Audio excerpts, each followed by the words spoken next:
A fascinating new study has given us a fresh perspective on why some people support gun control. According to research published in the American Journal of Men's Health, there's a surprising link between penis size and gun ownership. Yes, you heard that right.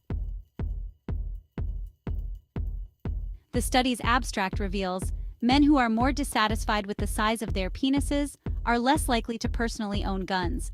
Guess they prefer to keep their big guns metaphorical. Across outcomes, including any gun ownership, military-style rifle ownership, and total number of guns owned. So if you see someone with a lot of guns, you might think, compensating much? In simpler terms, dissatisfaction with one's body is linked to a lower likelihood of owning guns. Who knew body image issues could be a safety feature? Surprisingly, this study wasn't cooked up by a bunch of gun enthusiasts in a secret lair. Nope, it was funded by Change the Ref, CTR, an organization that uses urban art and nonviolent creative confrontation to expose the disastrous effects of the mass shooting pandemic. Talk about a plot twist. This funding source makes the findings even more intriguing, as it suggests they weren't just trying to sell more gun racks. The study's findings challenge several long-standing psychosexual theories about gun ownership. And trust me, it's not what Freud would have imagined. These theories propose that men own guns as a way to compensate for perceived inadequacies in their masculinity, or as we like to call it, the big gun, small confidence theory. Let's delve into these propositions. And no, you don't need a psychology degree for this. 1. Guns as phallic symbols. Yes, you heard that right. This theory suggests that men own guns because they resemble phallic symbols.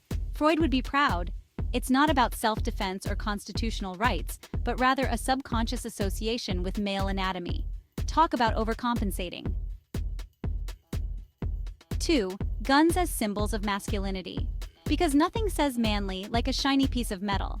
Another proposition is that guns symbolize masculinity and power, primarily because they are used by men and can project aggressive behavior. 3. Compensation for dissatisfaction, or as we call it, the size matters theory. The third theory posits that men who perceive their members as small may experience psychological distress. And no, a sports car won't cut it. This distress can drive them to seek out symbols of masculinity, such as guns, to boost their self-confidence. Because who needs therapy when you have a revolver? 4. Guns as compensation tools. Think of it as a very loud, very dangerous security blanket. Finally, the fourth theory suggests that men dissatisfied with their anatomy may turn to guns as a way to compensate for perceived deficits in their masculinity or sexual potency, because nothing says I'm confident like a loaded weapon. The study also highlights a critical point. The inverse relationship between dissatisfaction with body image and gun ownership is linear. This means that as dissatisfaction increases, gun ownership decreases. It's like a seesaw, but with more feelings and fewer playgrounds. Furthermore, people who don't own guns are more likely to support gun control. Maybe they just prefer hugs over handguns. Therefore, it might not be a stretch to infer that those who support gun control may have smaller penises or magazines. Either way, size apparently does matter. This study has sparked much debate and discussion. And a few chuckles. It challenges traditional views and provides new insights into the motivations behind gun ownership and support for gun control. Who knew research could be so riveting? While the psychosexual theories of gun ownership might sound controversial or even humorous, they certainly add some spice to the conversation. They offer a unique lens through which to understand these complex issues. And maybe a few laughs along the way.